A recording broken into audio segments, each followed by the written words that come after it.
बिस्मिल्लाहिर्रहमानिर्रहीम। अल्लाह के नाम से शुरू करते हैं जो हमारे शहरक से भी ज्यादा करीब है। अस्सलामु अलैकुम प्यारे इस्लाम के प्यारे प्यारे दोस्तों, हम आपको प्यारे इस्लाम में खुशामदीद कहते हैं। उम्मीद है कि आप सब ईमान और तकवे की बेहतरीन हालत में होंगे। आज हम आपकी खिदमत में हमेशा ही की तरह एक दिलचस्प और सबक आमोज किस्सा लेकर आए हैं। आज की वीडियो में हम आपको दो मियाँ बीवी का वाकया सुनाएंगे कि कैसे उन्होंने अल्लाह तबारक व ताला की जात पर भरोसा किया और उनकी अल्लाह पर भरोसे की कहानी, और कैसे अल्लाह सब्र व शुक्र का अजर देता है और ईमान और भरोसा रखने का क्या अजर मिलता है। वीडियो शुरू करने से पहले नए आने वाले दोस्तों से गुजारिश है कि वीडियो को लाइक कर दे और चैनल को सब्सक्राइब कर दे और साथ ही बेल आइकन को भी प्रेस कर दे ताकि आपको हमारी नई आने वाली हर वीडियो का पता चलता रहे। एक दफा का जिक्र है कि किसी शहर में दो मियाँ बीवी रहते थे। वह निहायत मोहताज और गरीब थे और दिनदार, साबिर व शाकिर थे। हर हाल में अल्लाह का शुक्र अदा करते थे और अल्लाह की दी गई नेमत पर चाहे जैसी मर्जी हो उस पर शुक्र अदा करते। इस तरह एक मर्तबा एक ऐसा मौका आया कि घर में कुछ भी खाने को न था, तो खाविंद ने अपनी बीवी से कहा कि 3 दिन से हमारे घर चूल्हा नहीं जला और हमारे पास खाने का कोई इंतजाम नहीं। ऐसा ना हो कि हमारे हमसाये को हमारा यह हाल जानकर मलाल हो और हम उनकी नजरों में हकीर मालूम हो। लिहाजा तुम तंदूर में आग जलाए रखो ताकि ये बदगुमानी दूर ही रहे। नेक सीरत बीवी ने ऐसा ही किया। उसने तंदूर में आग जला दिया और वापस आकर अपने शौहर के पास बैठ गई।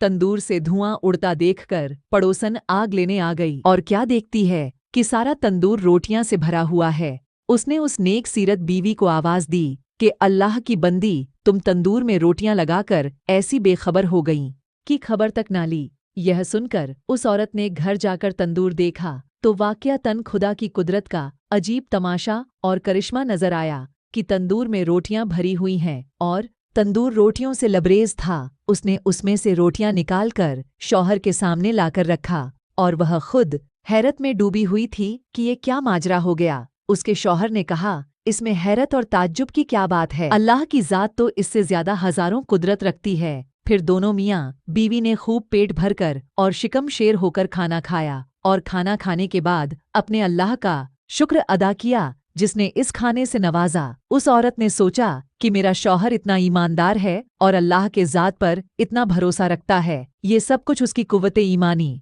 की वजह से हुआ है। उसने अपने शौहर से कहा कि आप अल्लाह ताला से दुआ कीजिए कि हमें कोई ऐसी चीज इनायत फरमा दे कि जिससे दुनिया की रोज रोज की फिक्र दूर हो जाए और हम दिन रात अल्लाह की इबादत में लगे रहे। शौहर ने अपनी बीवी से कहा कि वह हमारे हर हाल से वाकिफ है और जो अल्लाह ताला के नजदीक बेहतर होता है वही करता है। लेकिन बीवी के बेहद इसरार पर उस शख्स ने एक दिन शब के आखिरी लम्हों में दुआ की कि ए अल्लाह, तू हमारे हाल से अच्छी तरह वाकिफ है। तेरे सामने किसी बात की अर्ज करने की हाजत नहीं, लेकिन मुझे मेरी बीवी ने मजबूर कर दिया। तू चाहे तो उसकी ख्वाहिश पूरी कर दे। जब वह शख्स दुआ कर रहा था तो उसकी एक ताक से एक हाथ बाहर निकला जिसमें एक ऐसा रोशन मोती था जिससे पूरा घर रोशन हो गया। फिर वह मोती रखकर गायब हो गया। यह देखकर शौहर ने बीवी को जगाना चाहा कि अल्लाह की बंदी, जल्दी उठो, अल्लाह ताला ने हमारे दिल की मुराद पूरी कर दी है। यह सुनकर बीवी उठी और अपने शौहर से कहा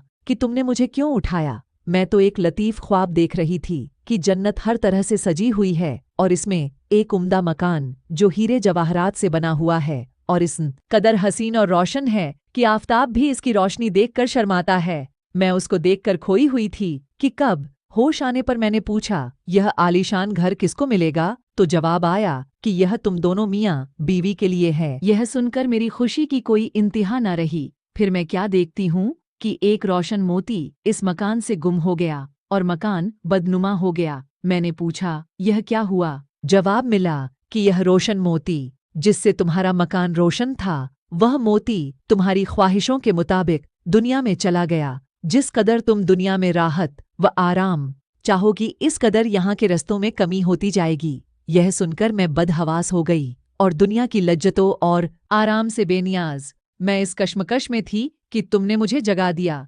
लिहाजा आप अल्लाह ताला से फिर दुआ कीजिए कि वह रोशन मोती जहाँ से गुम हुआ वहीं वापस अपने मुकाम पर चला जाए, क्योंकि दुनिया की लज्जत से बाकी मुकाम को नाकिस बना देना सख्त हिमाकत है। चुनांचे उसके शहर ने फिर अल्लाह से अर्ज किया कि ए अल्लाह, तू बड़ा रहीमो करीम है, तुमने अपनी इस बंदी को जन्नत का मज़ा चखाकर इसको दुनिया की लज्जतों से निजात दी और इस तरह तूने एक मुखालिफ को एक मुवाफिक बना दिया। मैं तेरी इस नेमत और इनायत का किस मुंह से शुक्र अदा करूं। अभी वह अल्लाह ताला से दुआ मांग रहा था कि अचानक फिर से एक हाथ जाहिर हुआ और उस रोशन मोती को उठाकर फिर गायब हो गया। नाजरीन, हमें इस वाक्य से ये सबक मिलता है कि अल्लाह ताला अपने शुक्रगुजार बंदों को उसकी शुक्रगुजारी का फल जरूर अता करता है। हमें चाहिए कि हम इस दुनिया की लालच के बजाय अपनी आखिरत की जिंदगी के लिए दुआ करें कि अल्लाह हमारी लाफानी दुनिया और जिंदगी को बेहतर और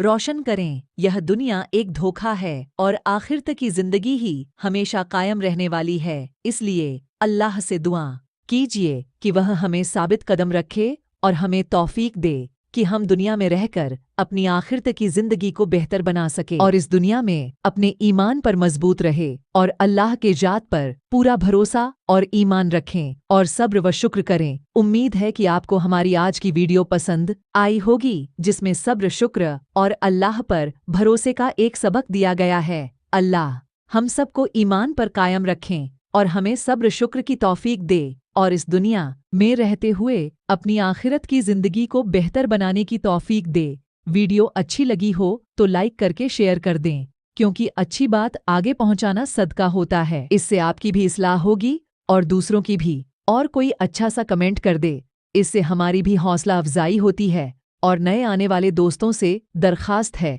कि वीडियो को लाइक कर दे और चैनल को सब्सक्राइब कर दे, साथ ही बेल आइकन को भी प्रेस कर दे ताकि आने वाली हर नई वीडियो आप तक पहुंचता रहे। अल्लाह ताला हम सबको अपनी हिफाजत में रखे। आमीन। जज़ाकल्लाह।